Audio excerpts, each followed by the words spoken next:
नमस्कार.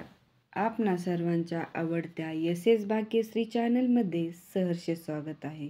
आज मी तुमच्यासाठी श्री हरितालिकेची कहाणी घेऊन आली आहे. एके दिवशी ईश्वर पार्वती कैलास पर्वतावर बसली होती. पार्वतीने शंकराला विचारलं, महाराज, सर्व व्रतात चांगलं व्रत कोणते? श्रम थोडे आणि फळ पुष्कळ असे एखादं व्रत असलं तर मला सांगा, आणि मी कोणत्या पुण्याईने आपल्या पदरी पडले हेही मला सांगा. तेव्हा शंकर म्हणाले,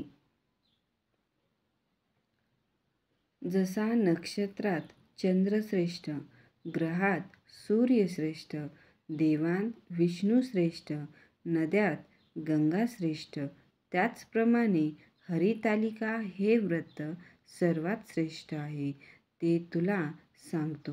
तेच तू पूर्वजन्मी हिमालय पर्वतावर केलंस आणि त्याचं पुण्यानं तू मला प्राप्त झालीस. हे व्रत भाद्रपद महिन्यातल्या पहिल्या तृतीयेला करावं. तू लहानपणी मी तुला प्राप्त व्हावं म्हणून तर केलं. 64 वर्ष तर झाडाची पिकलेली पानं खाऊन होतीस. तुझे श्रम पाहून तुझ्या वडिलांना अशी कन्या कोणास द्यावी अशी चिंता पडली. इतक्यात नारद मुनी आले. त्यांची पूजा केली व येण्यास कारण विचारलं. तेव्हा नारद म्हणाले, तुझी कन्या उपवर झाली आहे. ती विष्णूला द्यावी. त्यांनीच मला तुझ्याकडे मागणी करण्यास पाठविलं आहे. हिमालयाला खूप आनंद झाला. नारद गेल्यानंतर तुझ्या वडिलांनी ती गोष्ट तुला सांगितली. तू रागवलीस. महादेवा वाचून दुसरा पती करायचा नाही. हा तुझा निश्चय तू सखीला सांगितलास. दोघी अरण्यात आलात. नदीकाठी गुहेत जाऊन तू उपवास केलास. तिथं पार्वतीसह माझं लिंग स्थापन केलं. त्याची मनोभावे पूजा केलीस. भाद्रपद शुद्ध तृतीयेचा तो दिवस होता. रात्री जागरण केलंस. त्या पुण्यानं इथलं माझं आसन हललं. नंतर मी तिथं आलो. तुला दर्शन दिलं. वर मागण्यास सांगितलं. तू म्हणालीस, तुम्ही माझे पती व्हावं एवढीच इच्छा आहे. नंतर ती गोष्ट मी मान्य केली.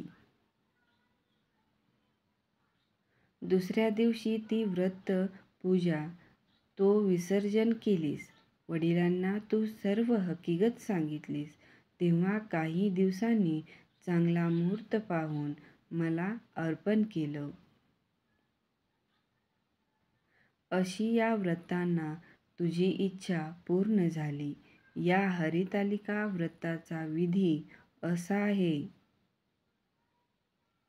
ज्या ठिकाणी हे व्रत करायचं असेल त्या ठिकाणी तोरण बांधावं. केळीची खांब, फुले, माळा वगैरे लावून ते स्थळ सुशोभित करावे.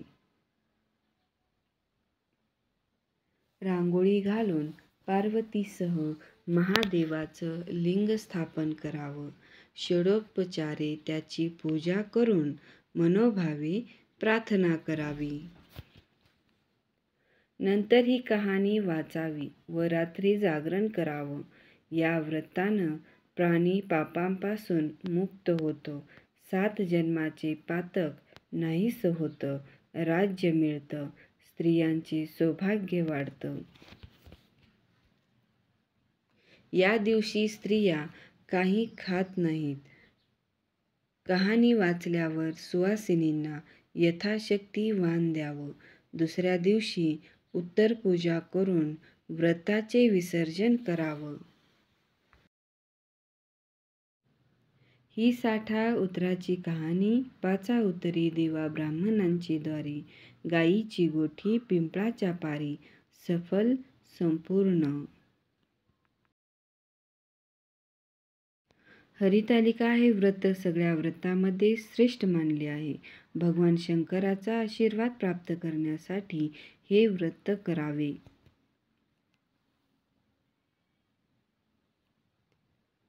त्या दिवशी ही कहाणी वाचल्याने तुमच्या सर्व मनोकामना पूर्ण होतील.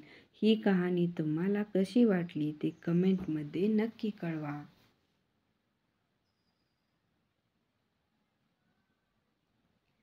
असेच नवनवीन माहितीपूर्ण व्हिडिओ पाहण्यासाठी आपल्या चॅनलला सबस्क्राईब करायला विसरू नका. धन्यवाद. श्री शिवाय नमस्तुभ्यं. ओम नमः शिवाय.